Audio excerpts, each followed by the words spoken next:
Imagine stumbling home after a 12-hour shift, exhausted, hungry, carrying cold takeout, only to find a giant SUV parked squarely in your driveway, your own driveway. That was my breaking point! What happened next? Let's just say my neighbor learned a $300 lesson the hard way. If you've ever wanted to see justice handed out in the most satisfying way possible, this story is for you. Make sure to hit subscribe, drop a like, and share your own sweet revenge moments in the comments. Now, let's dive in. Nothing fancy, just one of those suburban neighborhoods where every house has a driveway. Every lawn looks about the same, and people mostly mind their own business. My driveway fits 2 cars perfectly, mine and my husband's. It's not complicated. But my neighbor, let us call him Jack, seemed to think my driveway was some kind of overflow lot for his friends and family. The first time I brushed it off. It was his brother's car, and Jack waved it away with just a sec. I didn't love it, but fine. Then it happened again with a friend of his who was just dropping something off. That little half smile he gave me when I pointed it out, like I was overreacting, it stuck with me.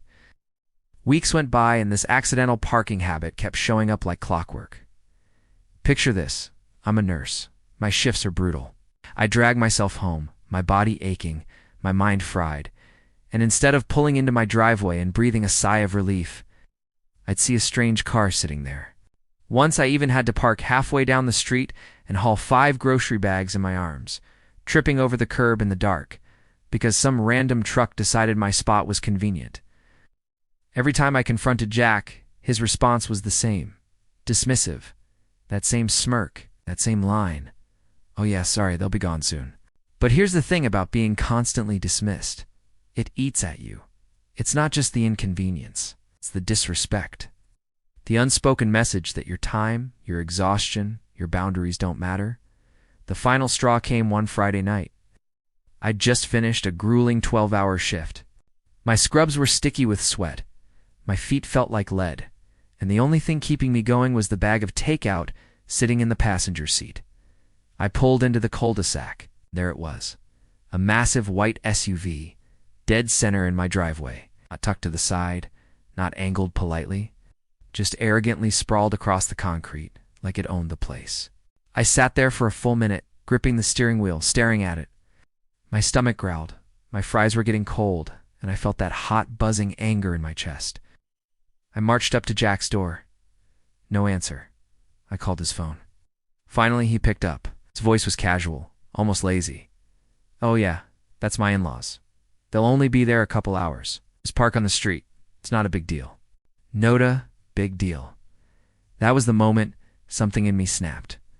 I didn't argue. I didn't yell. Instead, I pulled out my phone and dialed a tow truck. I'd already looked up the rules weeks ago, half dreaming of this exact scenario. And sure enough, in my city, if someone blocks your private driveway, you're allowed to tow immediately. No warnings. No waiting. The tow guy showed up in 20 minutes, cheerful as could be. I pointed to the SUV. He nodded, hooked it up, and just like that, gone. By the time I was halfway through my fries, the driveway was mine again. But the real show started about an hour later. A furious pounding shook my front door. I opened it to see Jack, face beet red, practically vibrating with rage. Behind him, his in-laws were shouting, their voices shrill and angry, demanding answers. Jack spat out, "You didn't have to take it that far." I just looked at him, calm, almost amused. "You told me it wasn't a big deal," I said, so I treated it like it wasn't a big deal.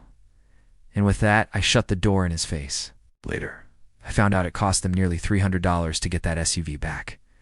$300 for ignoring my boundaries. $300 for every smirk, every dismissive, not a big deal. And the best part? My driveway has been crystal clear ever since. Not a single car. Not even for just a sec. Jack thought he could steamroll me with arrogance, treating my home like his property. Instead, he ended up with a $300 reminder that my boundaries aren't optional. And honestly, it wasn't just about the money. It was about respect. Finally, I felt heard, without saying another word. It's the thing, people will test you. They'll push your limits if they think you won't push back. Sometimes the most powerful response isn't yelling or fighting. It's simply showing them the cost of disrespect. So, what do you think? Was I too harsh, or was this the perfect way to handle it? Let me know in the comments. And while you're down there, don't forget to like, subscribe, and share this video with someone who loves a good revenge story. Sometimes, justice costs exactly $300.